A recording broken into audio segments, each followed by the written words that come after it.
In the far reaches of the galaxy, where stars burned brighter and planets were forged in chaos, there existed a coalition unlike any other. It was called the Deathworld Alliance, a union of civilizations that had survived on planets so hostile, so unforgiving, that their very existence was a testament to endurance. These species lived amidst perpetual storms, toxic atmospheres, and landscapes riddled with danger. To them, survival wasn't just a way of life, it was the essence of their being. Earth, however, was different. Nestled in a quiet corner of the Milky Way, it was a planet teeming with life, water, and resources. Its climate was mild, its dangers minimal compared to the horrors faced by the members of the Deathworld Alliance. For years, humanity had attempted to prove itself worthy of joining this elite group, but their efforts were met with skepticism. The Alliance saw Earth as soft, complacent, and undeserving of recognition that it was on a cold, sterile space station. Orbiting Earth that Ethan Carter stood, his hands clasped tightly behind his back. A seasoned diplomat with graying temples and sharp blue eyes, Ethan had spent decades navigating the delicate intricacies of interstellar relations. Beside him stood Rachel Monroe, a woman whose brilliance shone brighter than her calm demeanor suggested. With her dark hair tied neatly into a bun and glasses perched on her nose, Rachel exuded intelligence and precision. Together, they represented humanity's last hope for acceptance into the Deathworld Alliance. The room was large, circular, and devoid of warmth. The walls shimmered faintly, reflecting the light from an artificial sun embedded in the ceiling. Opposite them sat Zorak Varn, the ambassador of the Deathworld Alliance. He was an imposing figure, tall and slender, with an exoskeleton that gleamed like polished metal. His wings, folded neatly against his back, caught the light in a way that made him look almost ethereal. Yet his voice carried no trace of beauty or kindness. It was cold, clipped, and final. "The decision has been made," Zorak announced, his multifaceted eyes scanning Ethan and Rachel without emotion. Earth does not meet the criteria for membership within the Deathworld Alliance. Ethan felt his stomach tighten. This was not unexpected, but hearing the words aloud made them sting all the more. He took a step forward, his posture stiff, but respectful. "Ambassador Varn, if I may—" "You may not," Zorak interrupted, raising one claw-like hand. "Your species thrives in comfort. Your planet provides everything you need without requiring sacrifice or struggle. You are ill-suited to join those who have endured true hardship." Rachel stepped forward now, her voice steady despite the weight of the moment. "With all due respect, Ambassador, you misunderstand us. Humanity has faced countless challenges throughout history. Wars, plagues, natural disasters, we've overcome them all. Surely, that counts for something." Zorak tilted his head slightly, considering her words. Then, with a dismissive flick of his wrist, he replied, "Overcoming challenges is not unique to your kind. What sets the Deathworld Alliance apart is our ability to endure without respite. Your planet offers safety, abundance, and ease. That is why you are unworthy." Ethan clenched his jaw, fighting the urge to argue further. He knew better than to let frustration cloud his judgment. Instead, he chose his next words carefully. "If our achievements are not enough to convince you, then perhaps observation would be. Allow representatives of the Alliance to visit Earth and see for themselves what we face daily. Give us the chance to show you who we truly are." For a moment, silence filled the room. Zorak's expression remained unreadable, but Rachel noticed a subtle shift in his posture, a slight straightening, as if intrigued by the proposal. Finally, after what felt like an eternity, he spoke. "Very well.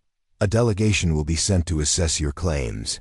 But know this, if your demonstration fails to impress, Earth's petition for membership will be permanently denied." Relief washed over Ethan, though he kept his composure. "Thank you, Ambassador. We won't disappoint." As Zorak rose from his seat and exited the chamber, Ethan turned to Rachel. "Do you think we can pull this off?" Rachel removed her glasses and rubbed the bridge of her nose. "I don't know, Ethan. Convincing them won't be easy. They're looking for proof of resilience, but Earth isn't exactly a death world. We'll find a way," Ethan said firmly. "We have to." Days later, the delegation arrived. 3 beings emerged from their sleek, black vessel, each more alien than the last. Leading the group was Kale, a reptilian warrior with scales that shimmered like emeralds. His tail swished impatiently behind him, and his golden eyes scanned the surroundings with disdain. Next to him stood Lyra, a humanoid figure with translucent skin and glowing veins beneath. Her presence was calm, almost serene, but there was an intensity in her gaze that hinted at great power. Bringing up the rear was Torkin, a hulking quadrupedal creature covered in thick armored plates. His movements were slow and deliberate, yet every step seemed to shake the ground beneath him. Ethan greeted them warmly, extending a hand toward Kale. The gesture went unacknowledged. Undeterred, Ethan introduced himself and Rachel, explaining their role as guides during the visit. "We'll do our best to ensure you understand the challenges we face here on Earth," he said. Kale sneered, baring rows of razor-sharp teeth. "Challenges? On this paradise world? Spare us your lies, human." Rachel stepped forward, her tone measured but firm. "You'll see soon enough. Follow us." Their first stop was New York City, a sprawling metropolis alive with energy. Towering skyscrapers pierced the sky, and streets buzzed with activity. Cars honked, pedestrians hurried along sidewalks, and neon lights flickered even in broad daylight. The aliens observed silently, their expressions ranging from mild curiosity to outright contempt. "This is your civilization?" Kale asked, his voice dripping with sarcasm. "It looks soft." "It's only one part of it," Ethan replied. "There's much more to see." They led the delegation to a high-tech research facility nestled in the heart of the city. Inside, scientists worked tirelessly on projects ranging from renewable energy solutions to advanced medical treatments. Holographic displays floated in the air, showcasing breakthroughs in quantum computing and artificial intelligence. The aliens examined the equipment with varying degrees of interest. "These tools are impressive," Lyra admitted, running a delicate finger over a holographic interface. "But they mean little without context. Do your people create these out of necessity or convenience?" "Both," Rachel answered. "Our technology is born from a desire to improve lives and solve problems. Isn't that worth something?" Kale snorted. "Convenience breeds weakness. Your species relies too heavily on machines. True strength comes from surviving without such luxuries." Ethan exchanged a glance with Rachel. They both knew that convincing these envoys wouldn't be easy. But they also knew that Earth's story was far more complex than what could be. Seen in a single city, what about places where technology isn't so abundant? Ethan asked. "Would you be willing to visit regions facing greater hardships?" Lyra tilted her head, intrigued. "Such areas exist." "They do," Rachel confirmed. "And they'll give you a clearer picture of humanity's resilience." After some deliberation, the delegation agreed to continue their journey. As they prepared to leave the facility, Kale fixed Ethan with a piercing stare. "Show us what you claim to be strong. But remember, falsehoods will not go unpunished." Ethan nodded, steeling himself for the road ahead. He knew the coming days would test not only his diplomatic skills, but also his faith in humanity itself. Yet, deep down, he believed in the potential of his species. If anyone could rise to the occasion, it was the people of Earth. And so, with cautious optimism, the group set off toward destinations unknown, ready to uncover the truths that lay hidden beneath the surface of their seemingly tranquil world. After leaving the bustling city of New York, Ethan and Rachel guided the delegation to a remote village in sub-Saharan Africa. The contrast between the two places was stark. Gone were the towering skyscrapers and neon lights, replaced by vast stretches of dry, cracked earth and makeshift homes built from mud and straw. The air was hot and heavy, carrying the scent of dust and smoke from cooking fires. As they stepped out of their vehicle, Cale wrinkled his snout in distaste. "This place smells of decay," he muttered, his tail flicking irritably behind him. Lyra remained silent, her glowing veins pulsing faintly as she scanned the surroundings with an unreadable expression. Torkin, true to his nature, simply stood still, his massive frame casting a shadow over the group.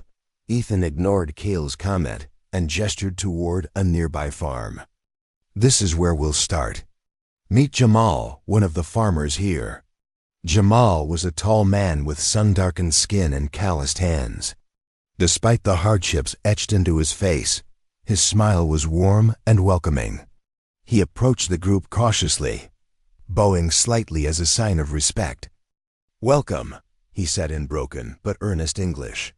"You are guests here." Cale crossed his arms, unimpressed. "What could this human possibly teach us?" Rachel stepped forward, her voice calm but firm. "Let him show you how he lives. Then decide for yourself." Jamal led them through his small plot of land, explaining the challenges he faced daily. The region had been plagued by drought for years, and water was scarce. Every drop had to be carried from a well miles away, and crops often withered under the relentless sun. Yet, despite these difficulties, Jamal persisted. He showed them how he carefully rationed seeds, planted them in shallow trenches to conserve moisture, and prayed for rain each night. "This land gives little," Jamal admitted, wiping sweat from his brow. "But it is enough. We survive." Cale watched silently, his golden eyes narrowing as he studied Jamal's weathered hands and weary posture. For the first time since their arrival, there was a flicker of something in his gaze, perhaps curiosity or maybe even admiration. But he said nothing. That evening, Jamal invited the group to share a meal with his family. They gathered around a low table outside, the stars twinkling above them like scattered diamonds. The food was simple, a stew made from maize and beans, but it was offered generously. As they ate, Jamal spoke about his dreams for the future. "One day, I hope my children will not have to work so hard," he said, glancing at the young boy and girl sitting quietly beside him. "Maybe they will go to school, learn new things, and make life better for everyone." Lyra listened intently, her translucent skin glowing softly in the firelight. When the meal ended, she turned to Ethan. "This man suffers greatly, yet he shares what little he has. Why?" "Because that's who we are," Ethan replied. "Humans help each other, even when times are tough." Lyra nodded slowly, her expression thoughtful. She didn't respond, but Ethan noticed a subtle change in her demeanor, as if she were beginning to see humanity in a different light.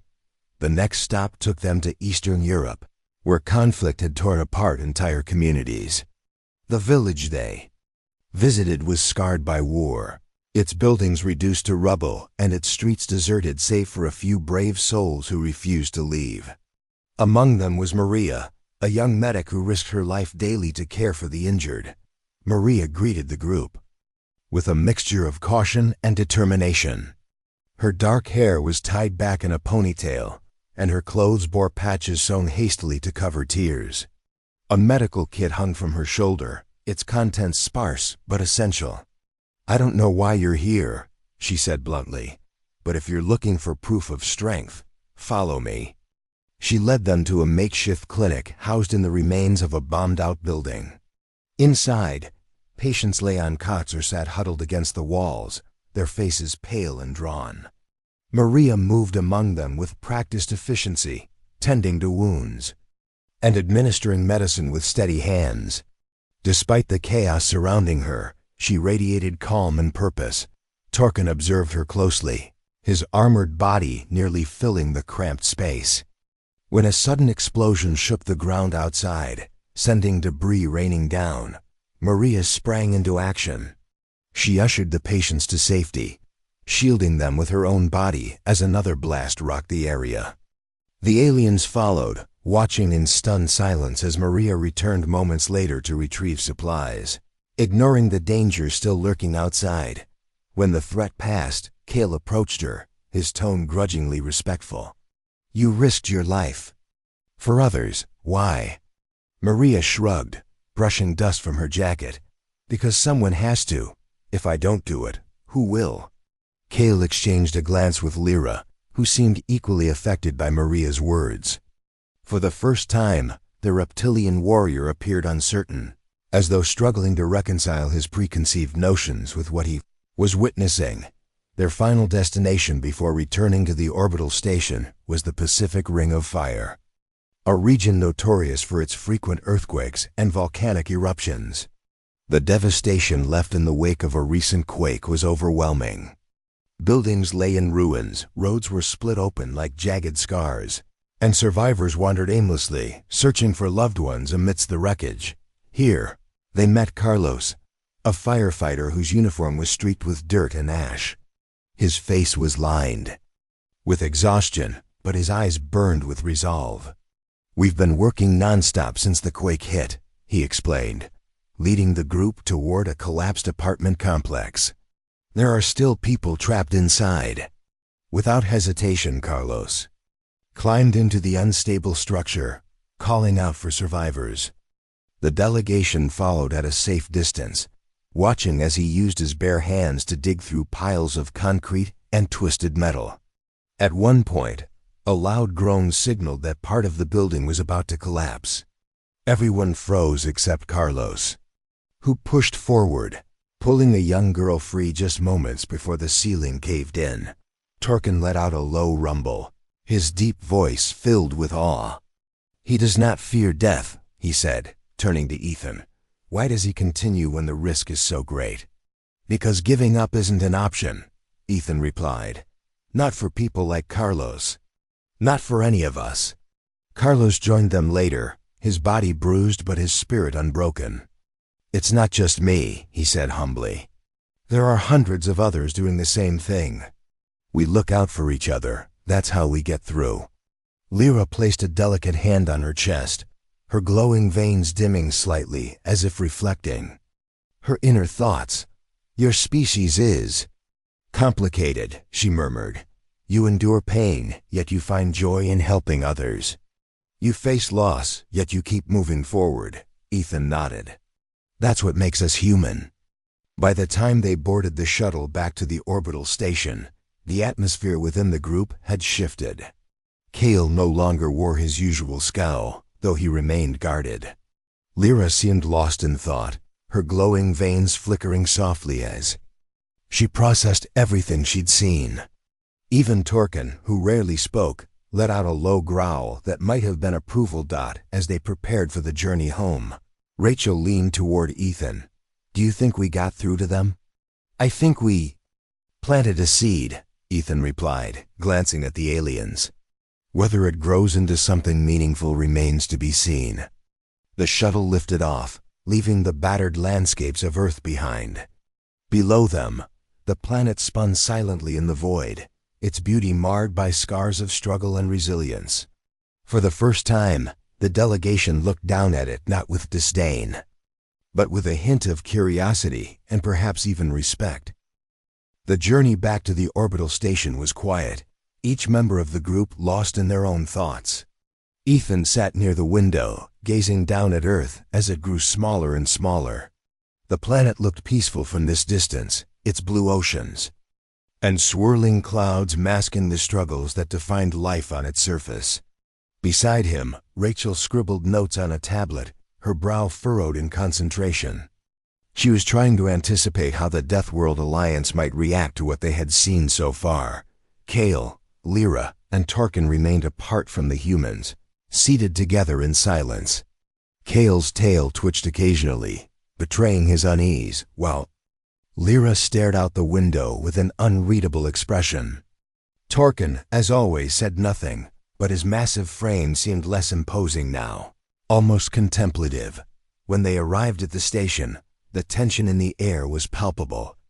Zorak Varn awaited them in the same cold, sterile chamber where the visit had been announced days earlier.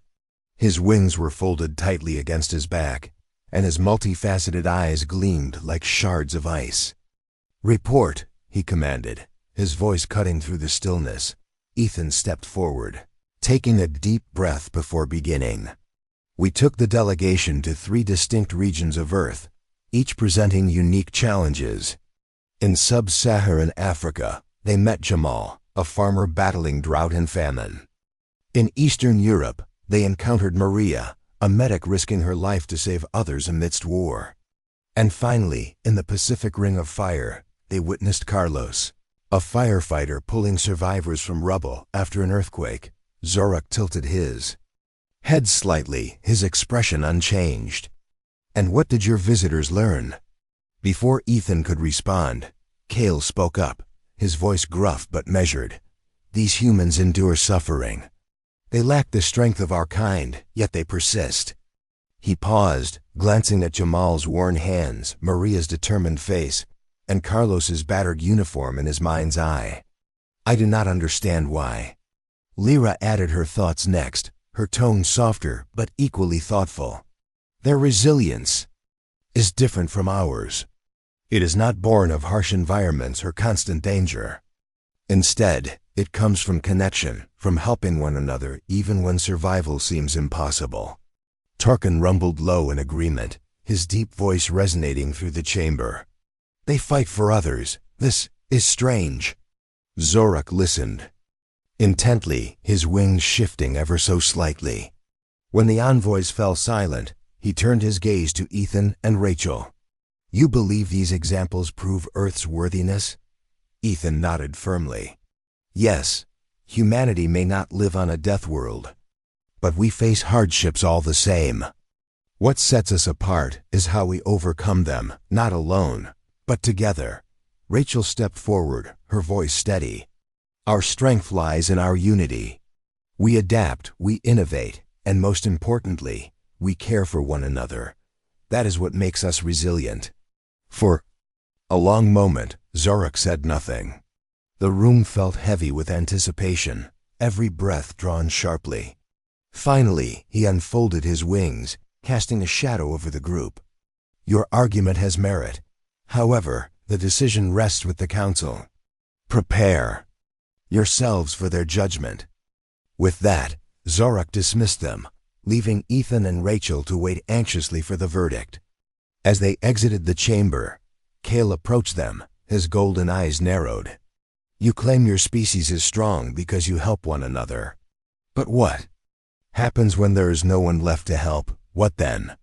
Ethan met his gaze without flinching. "Then we find a way. That's what humans do."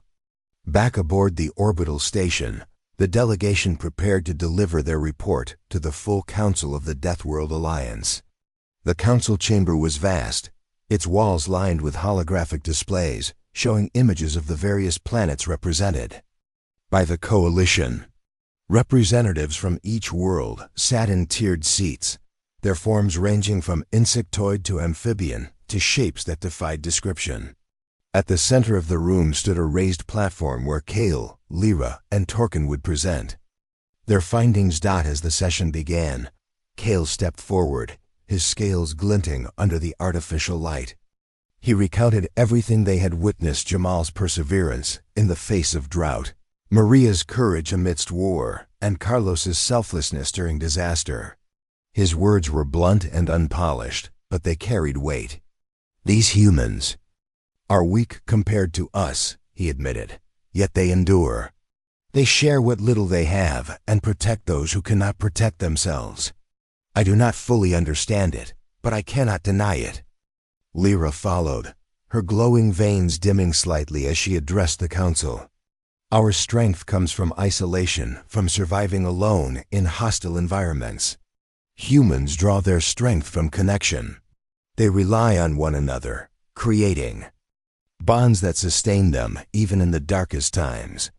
Perhaps this is a form of resilience we have overlooked." Finally, Tarkin lumbered to the platform, his massive frame dwarfing everyone else in the room. His voice rumbled like distant thunder. As he spoke, "They fight for others. This is admirable."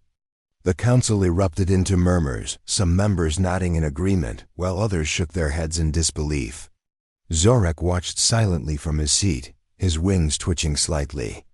After several minutes of debate, he raised a hand, silencing. "The chamber. The evidence presented challenges our preconceived notions," he declared.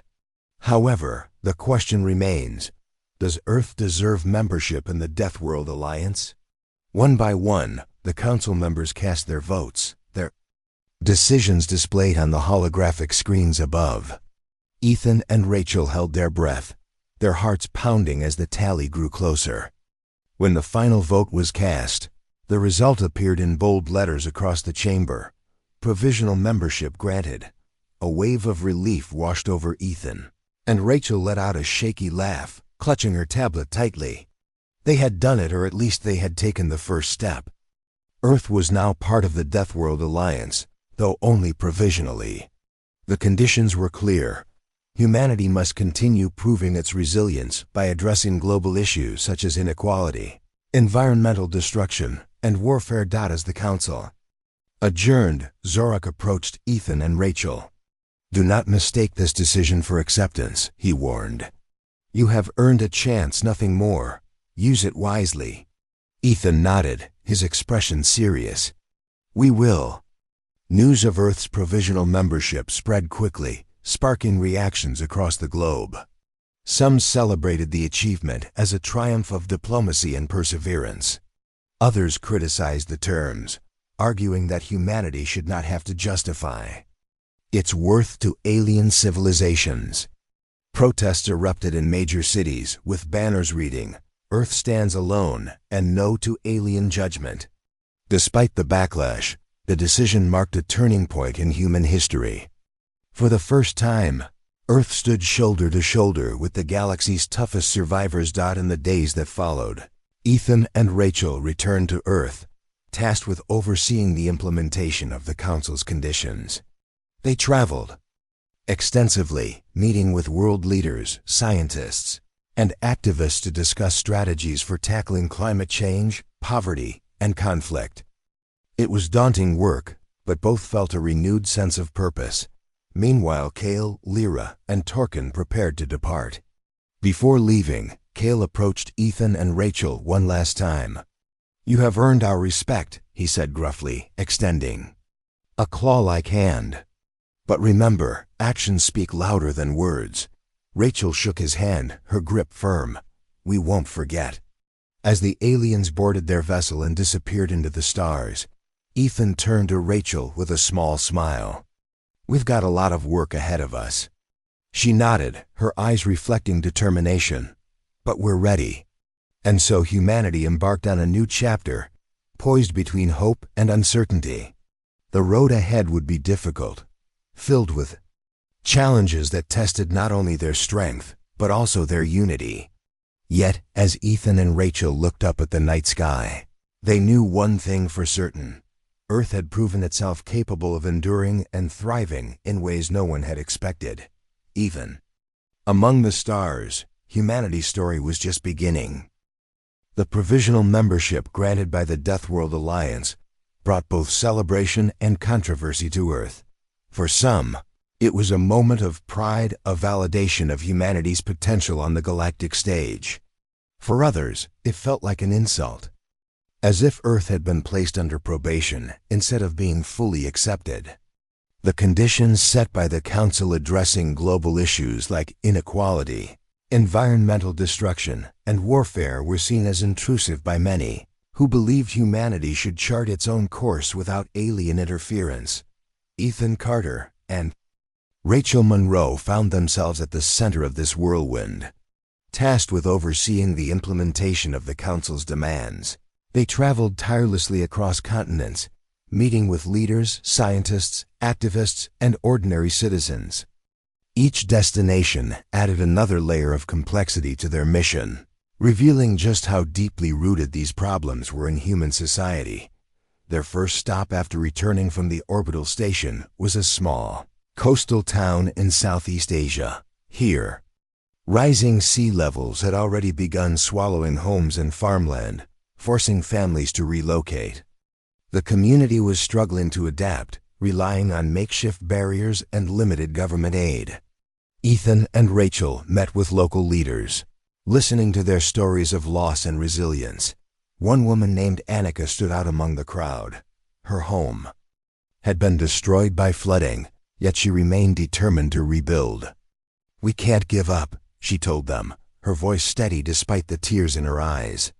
"If we leave, who will take care of this land? Who will fight for it?" Rachel nodded, moved by Annika's determination. "You're right. And you're not alone. There are people all over the world working on solutions." Annika smiled faintly. "Good, because we need more than hope, we need action." Inspired by her words, Ethan and Rachel reached out to international organizations specializing in climate adaptation. Together, they developed plans to construct stronger flood defenses and introduce sustainable farming practices. It wasn't a perfect solution, but it was a start, one that gave the community hope for the future. From there, they journeyed to South America, where deforestation threatened entire ecosystems. Vast stretches of rainforest had been cleared for agriculture and logging, leaving behind barren landscapes and displaced wildlife. Ethan and Rachel joined forces with conservationists fighting to protect what remained. Among them was Carlos, a biologist whose passion for the forest bordered on obsession. He led them through dense foliage, pointing out signs of life hidden within the chaos, birds nesting high above, insects crawling along tree trunks, and plants growing in symbiotic harmony. "Every tree we lose is a piece of the puzzle gone. Forever," he explained. "If we don't act now, there won't be anything left for future generations." Ethan looked around, struck by the beauty and fragility of the environment. "How do we convince people to prioritize preservation over profit?" Carlos shrugged. "Education helps. So does pressure from governments and corporations. But ultimately, it comes down to values. Do we value short-term gain or long-term survival?" Rachel jotted down notes, her mind racing with ideas. Back at their headquarters, she drafted proposals urging stricter regulations and incentives for sustainable practices. She also worked with media outlets to raise awareness about the importance of protecting natural resources. Slowly but surely, progress began to take shape. Next, they turned their attention to urban centers plagued by poverty and inequality. In cities like Mumbai, Lagos, and Sao Paulo, millions lived in slums without access to clean water, healthcare, or education. Ethan and Rachel partnered with grassroots organizations striving to improve living conditions for these marginalized communities. In Mumbai, they met Priya, a young teacher running a free school for children in the slums. Her classroom was little more than a tin-roofed shack, but her lessons were filled with energy and enthusiasm. "Education is the key to breaking the cycle of poverty," she said, gesturing to the eager faces around her. "These kids deserve a chance to dream big." Ethan watched as the children recited poems and solved math problems, their laughter echoing through the cramped space. "You're doing incredible work," he told Priya. "But how do we scale this up? How do we reach everyone who needs help?" Priya sighed, brushing a strand of hair from her face. "It's not easy. We rely on donations and volunteers, but it's never enough. What we really need is systemic change." Rachel took those words to heart. Over the following weeks, she collaborated with policymakers and economists to design programs aimed at reducing inequality. They focused on improving access to education, healthcare, and job opportunities, knowing that lasting change required addressing the root causes of poverty. War-torn regions presented perhaps the greatest challenge. In places like Syria and Yemen, conflict had torn apart families and communities, leaving scars that would take generations to heal. Ethan and Rachel worked closely with peace negotiators and humanitarian groups, trying to bring relief to those caught in the crossfire. During one visit to a refugee camp in Jordan, they encountered Amina, a mother of 3 who had fled her homeland. Years ago, her husband had died in the war, and she now struggled to provide for her children on meager rations. Despite everything she had endured, her spirit remained unbroken. "I just want my kids to have a better life," she said, clutching her youngest child close. "Isn't that what every parent wants?" Ethan felt a lump rise in his throat. "Yes, it is. And we're here to help make that happen." Rachel coordinated with aid agencies to deliver food, medicine, and educational materials to the camp. She also advocated for policies promoting diplomatic solutions to end the conflicts driving people from their homes. While the road to peace was long and fraught with obstacles, every small victory brought them closer to their goal. As months passed, the efforts of Ethan, Rachel, and countless others began to bear fruit. Coastal towns fortified against rising seas. Rainforests saw reduced rates of deforestation thanks to new protections. Children in slums gained access to education, and refugees received much-needed support. Yet, challenges remained, and setbacks were inevitable. Not everyone agreed with the changes being implemented, and resistance often came from unexpected places. One evening, as Ethan and Rachel reviewed their progress in a quiet hotel room, exhaustion weighed heavily on their shoulders. "Do you think we're making a difference?" Rachel asked, staring at the stack of reports on the table. Ethan leaned back in his chair, rubbing his temples. "I think so, but it's hard to tell sometimes. For every step forward, it feels like we take 2 steps back." Rachel nodded, her gaze distant. "Still, we can't give up.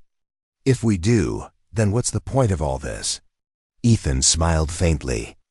"You're right. We've come too far to quit now." Meanwhile, news of Earth's progress reached the Deathworld Alliance. Representatives from various planets monitored developments closely, their opinions divided. Some admired humanity's determination to tackle its flaws head-on, while others dismissed the efforts as insufficient. Among the skeptics was Kale, who continued to question whether Earth truly belonged in the coalition. "Humans talk a lot about unity and cooperation," he remarked during a council meeting, "but their actions often contradict their words. Can we trust them to follow through?" Lyra countered, her tone calm but firm. "Change takes time. Even on our worlds, progress was not achieved overnight. Should we judge them based on promises, or should we wait and see what they accomplish?"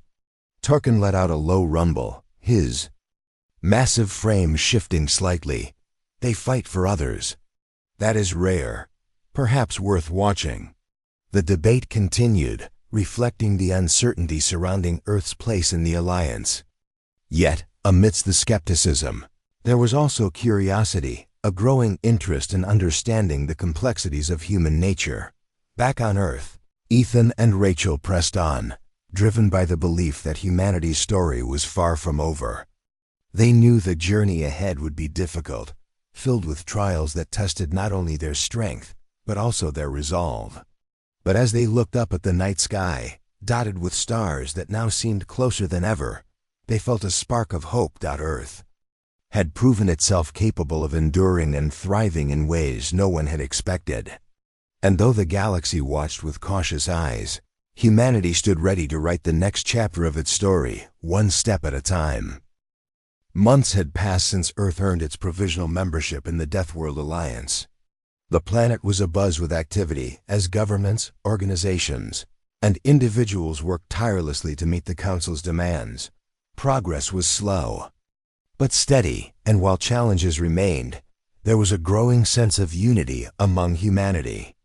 Ethan Carter and Rachel Monroe continued to lead the charge, traveling from one corner of the globe to another, addressing issues that had long plagued their species. Their latest mission brought them to Antarctica, a place few humans ever visited, but one that held critical importance for the planet's future. Here, amidst icy winds and endless white landscapes, scientists labored in freezing conditions to study climate change and its effects on polar ice caps. Ethan and Rachel joined Dr. Emily Walsh, a seasoned glaciologist who had dedicated her life to understanding Earth's fragile ecosystems. "Welcome to the end of the world," Emily said with a wry smile as she greeted them outside her research station. Her face was wine-burned, and her heavy coat made her look almost shapeless, but her eyes sparkled with determination.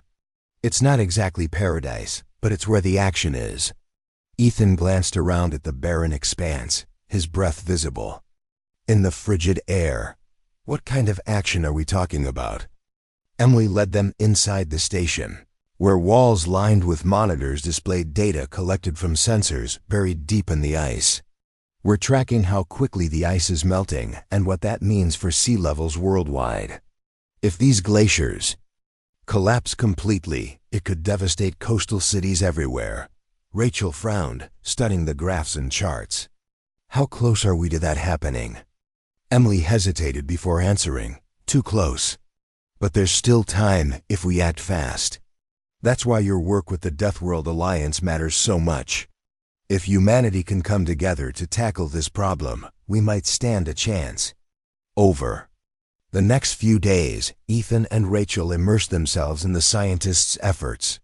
They helped collect samples, analyze data, and brainstorm ways to raise global awareness about the urgency of the situation. It was grueling work, made harder by the harsh environment, but they found inspiration in the dedication of those around them. One evening, as they sat in the station's common area sipping hot tea, Emily shared her thoughts. "You know, when I first started this job, I thought I was fighting a losing battle.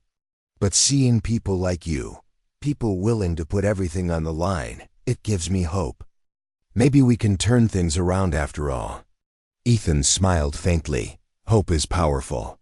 Let's just make sure it's backed by action."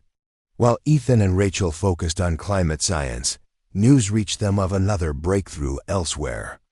In Africa, a coalition of nations had come together to launch an ambitious reforestation project aimed at combating desertification.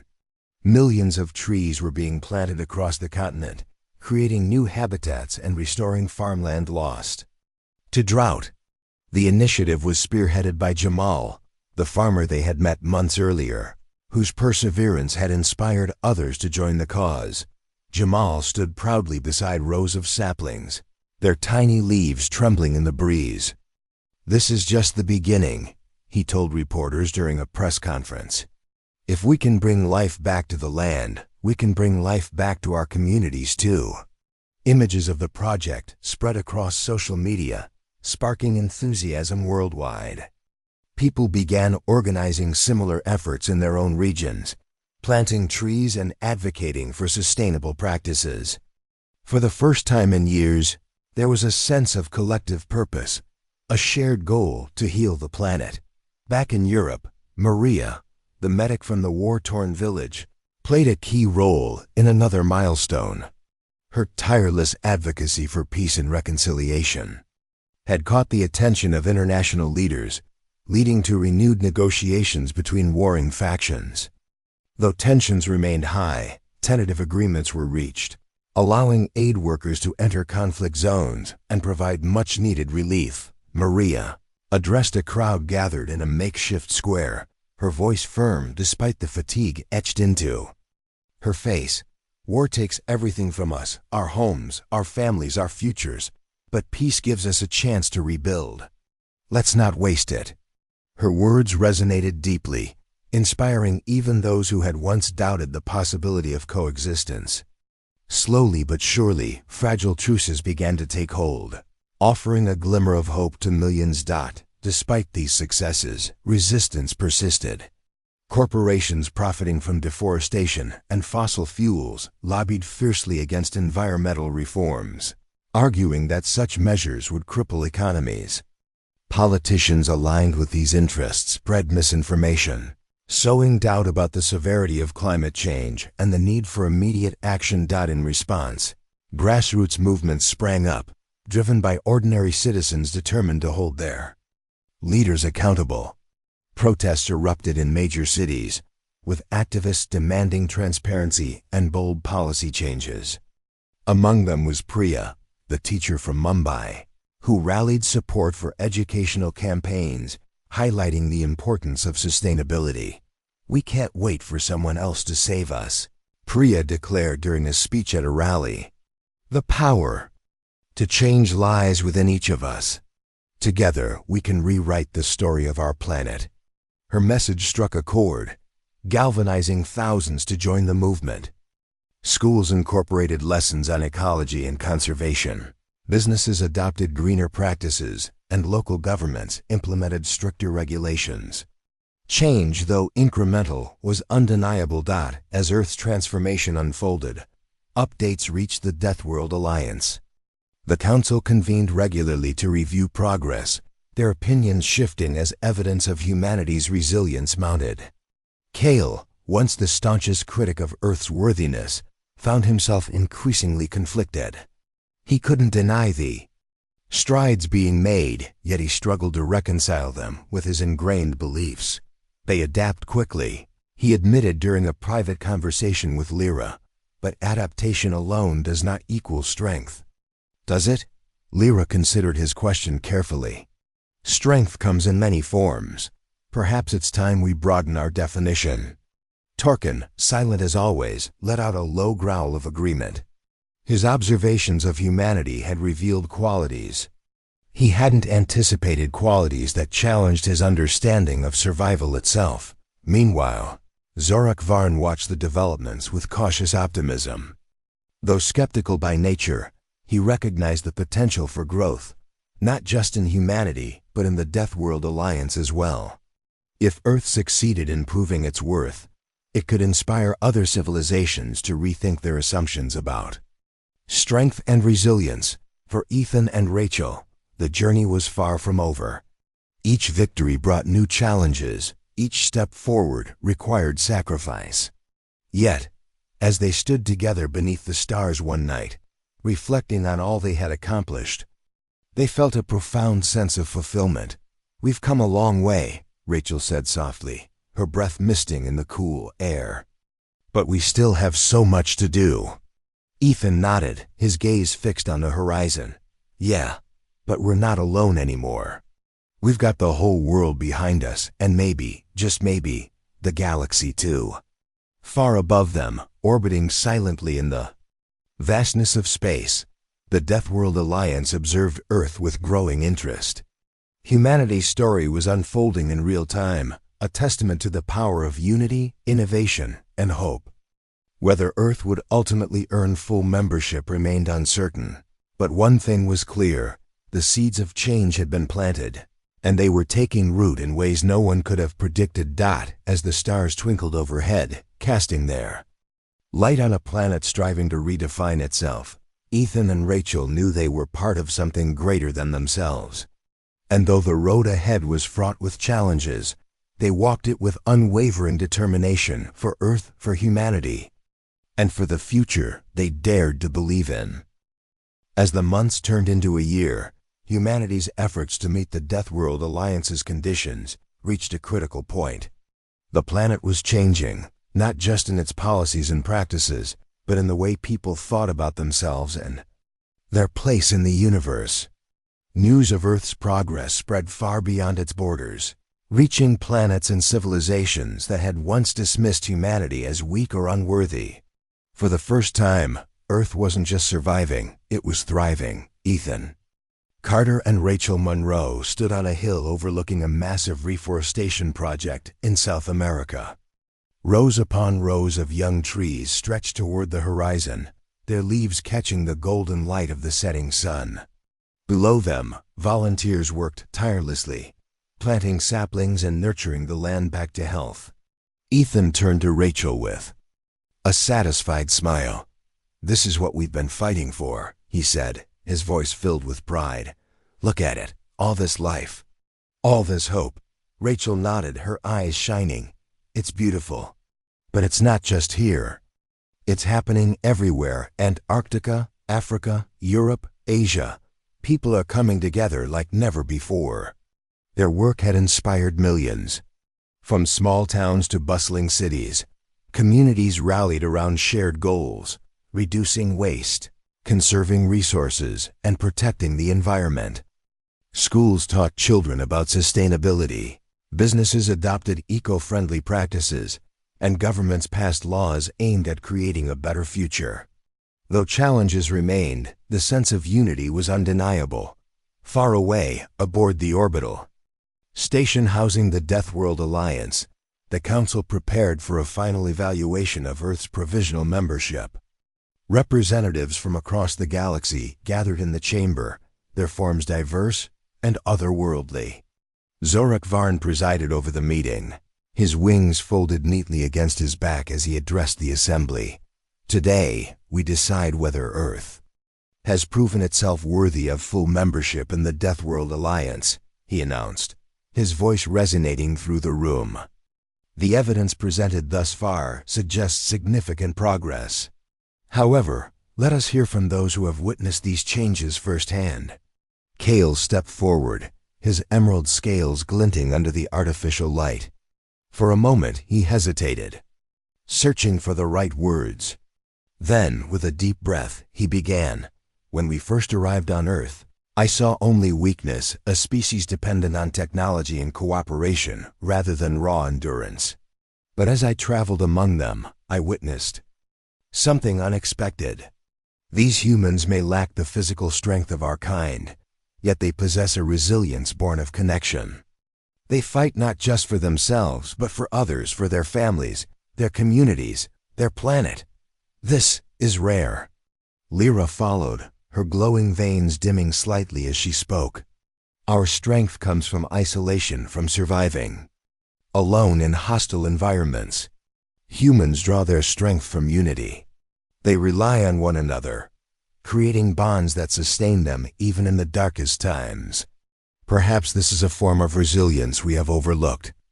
Finally, Tarkin lumbered to the platform, his massive frame casting a shadow over the room. His deep voice rumbled like distant thunder as he addressed the council. They protect what is fragile. They heal what is broken. They fight for others.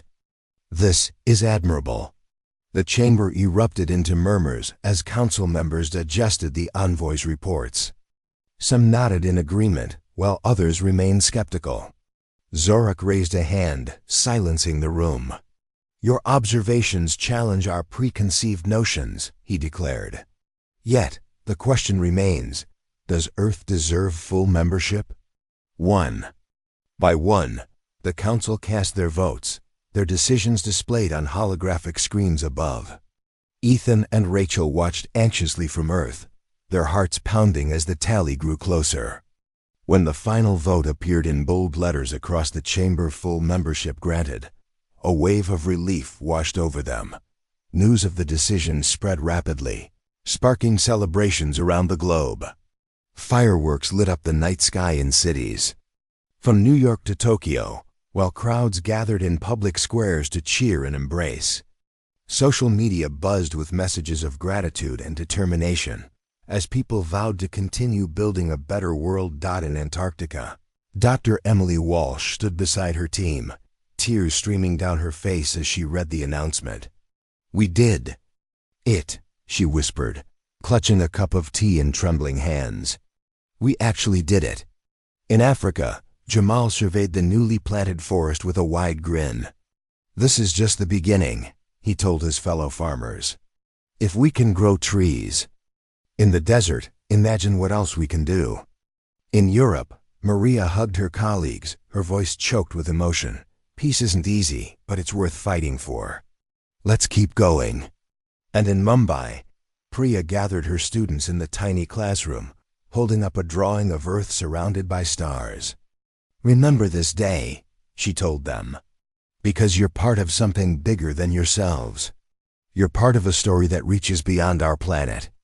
Back aboard the orbital station, Kale approached Ethan and Rachel one last time before departing.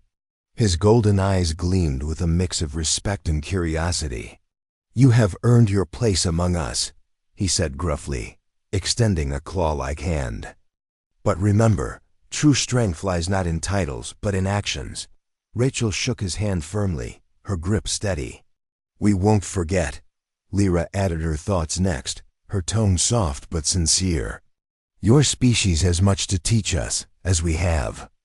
Much to teach you. Perhaps this alliance will benefit us all. Turkin let out a low rumble, nodding slowly. Good luck. As the delegation boarded their vessel and disappeared into the stars, Ethan and Rachel stood side by side, watching until the ship vanished from sight.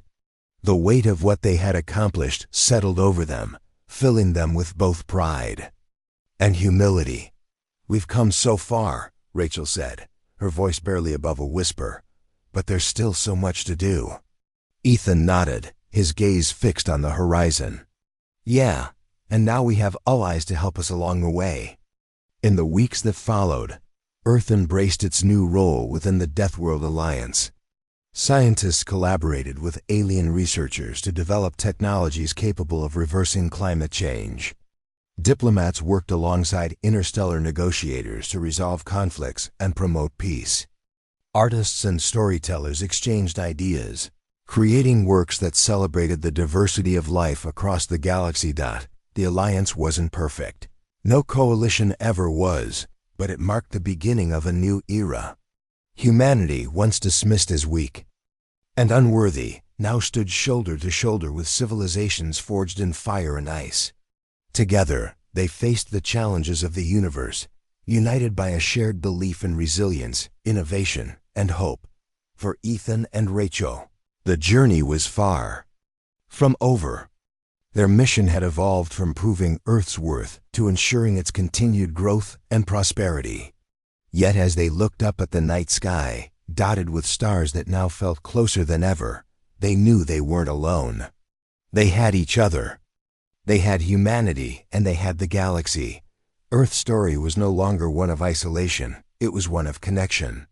A story of a species that refused to give up, even when the odds seemed insurmountable. A story of courage, compassion, and unity. And though the road ahead would be long and uncertain, they walked it with unwavering determination. Because in the end, humanity didn't just survive, it thrived. Not because it was perfect, but because it dared to believe in a better future. And that belief, more than anything, was what made Earth truly deserving of its place among the stars.